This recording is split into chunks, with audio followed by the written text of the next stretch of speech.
სხვა იყო მის ცხოვრებაში და ჩვენ შორის არაფერი გამოვიდოდა მეგობრობის იქით, მაგრამ მე მასთან მეგობრობა არ შემიძლია. ჩემ ფოტოზე მომიყევი, აბა. AI იყო ახალი მაშინ და მეთქი ვცდი ნათიაზე გავაკეთებთ ხო და გამარჯობა, რა ქვია და რამდენი წლის ხარ? ავთო მქვია, ვარ 21 წლის და ამ ეტაპზე მხოლოდ მუშაობ. ბოლოს გულის გატეხვა შენი ბრალი იყო თუ მათი? როგორ გითხრა, ალბათ მისი ბრალი იყო. რა მოხდა? იყო ადამიანი, რომელიც ძალიან შემიყვარდა, ალბათ ჩემ თავზე მეტადაც კი. ეს შევა არასწორი იყოს, კიდევაც არ უნდა შეიყვარო შენ თავზე მეტად არავინ, მაგრამ მოხდა რა. რამ შეგაყვარა იმ ადამიანში? არ ვიცი, ყველაფერი მომწონდა მისი. ჯერ მომწონდა, მერე ყო შემიყვარდა ყველაფერი მისი, მაგრამ რაღაც არ გამოვიდა ალბათ. როგორც ადამიანი ისევ მიყვარს რა. მაგრამ როგორც მეორე ნახევარი დავარქვა ეგრე არა. რა იყო ეს რაღაცა, რაც დაასრულა თქვენი ურთიერთობა? რა ან ვინ ალბათ, ესე ვთქვათ რა. მეგობარი თუ ვიღაცა ინტერესი შემოძრა თუ იმან არის ის ძალიან კაი თავისით რომ მითხრა, თავის რომ გამომიტყნა მაგაში. რომ სხვა იყო მის ცხოვრებაში და ჩვენ შორის არაფერი გამოვიდოდა მეგობრობის იქით.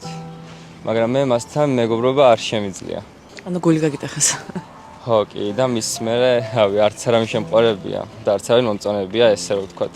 რამდენი ხანი დაგჭირდა რომ ეს ყველაფერი მოგეხარშებინათ? ძალიან დიდი ხანი, რაღაც ეხლა შევეგუებათ მაგ იმას. და ჭეხა რომ ხედავ ხოლმე სადმე და რაღაც რო ჩამივლის სან გავჩერდებით ვისაუბრებთ, მაშინაც ჩემი გული ცოტა ისეა ხოლმე რა, მაგრამ it's okay, რა ვშ. როგორ გადაიტანე? აი ძალიან რთული იყო რომ ეს ყველაფერი რთული იყო ძალიან კი, მაგრამ მეგობრები იმისთვის ყავს რომ ასე დროს გვერდში დამიდგნენ. როგორი ხალხი მოგწონს, აი ვთქვათ pattern-ი, როგორი გაკაი უფრო ისეთი ხალხი. შვიდი და გაწონასწორებული ხალხი მომწონს. ქიმია გააქვს ეგეთ ხალხთან. კი. ანუ ტოქსიკურ ხალხს მარტო არის. ტოქსიკური მე თვითონ არ ვარ და სხვასთანაც ვერ ვიქნები ტოქსიკურ ადამიანთან. ჩემ ფოტოზე მომიყევი, აბა.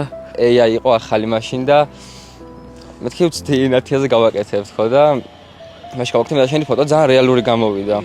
ძალიან ბევრი მომწერა რომ იცნობ რა ქვია, როდის გადაიღეთ ფოტო ერთად რაღაც ეგეთები რა. ურჩევდი რამეს შენ თავს ან ხალხს ვისაც ვინც მოსწონს ან ვინც უყვარს ისეთი ხალხი ვისაც აი უკან არ მოსწონთ. რას ურჩევდი? ჩემ თავს ურჩევდი იმას რომ ჯერ კარგად დავრწმუნდი ადამიანში და მე ვენდო და მე შევიყვარო. და პრინციპში სხვასაც იგივეს ურჩევდი რა. უღრმესი მადლობა. მადლობა შენ და ძალიან გამიხარა შენი გაცნობა. თან ძალიან აბა ჩვენ როგორი თვალები გაქვს? ძალიან ლამაზი ხარ. მეორე მიკლე მადლობა შენს ძალიან. Oh no.